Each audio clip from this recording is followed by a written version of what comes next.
Hello everyone, সকলে কেমন আছো? তো আজকেও চলে এসেছি ছোট্ট একটা মিনি ব্লগ নিয়ে। দেখতেই পাচ্ছ আমাদের পাড়ার সবাই রেডি হয়ে যাচ্ছি একটু নেমন্তন্ন বাড়ি। আজকে স্বাদের নেমন্তন্ন ছিল, তাই দেখো সকলে রেডি হয়ে গেছি। আর একটা শাড়ি পরে নিলাম, অনেক দিন পর শাড়ি পরেছি, জানি না কেমন লাগছে, কমেন্ট করে জানিও।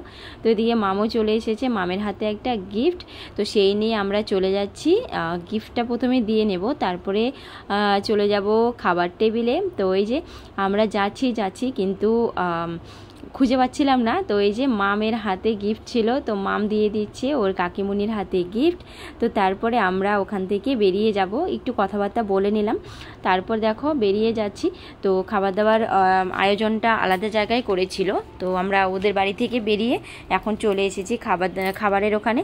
তো এখানে আসার পর প্রচণ্ড পরিমাণে ভিড়, আর এখন কিন্তু দুপুর 4:30 বাজে, আর আমরা কিন্তু খেতে বসেছি, মানে খেতে বসবো বলে এসেছি, কিন্তু এতটা পরিমাণে ভিড় ছিল যে আধ ঘন্টার মতো আমাদের দাঁড়িয়ে থাকতে হলো। মাম তো পুরো কান্নাকাটি করছিল, যেহেতু 4:30 বেজে গেছে।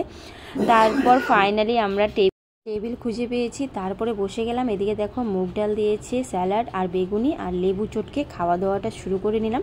তো চলো, অনেকটা লেট হয়ে গেছে, আর কথা বলছি না, খাওয়া দাওয়াটা করে নিচ্ছি, তারপর কথা হবে। সবাই ভালো থেকো, সুস্থ থেকো।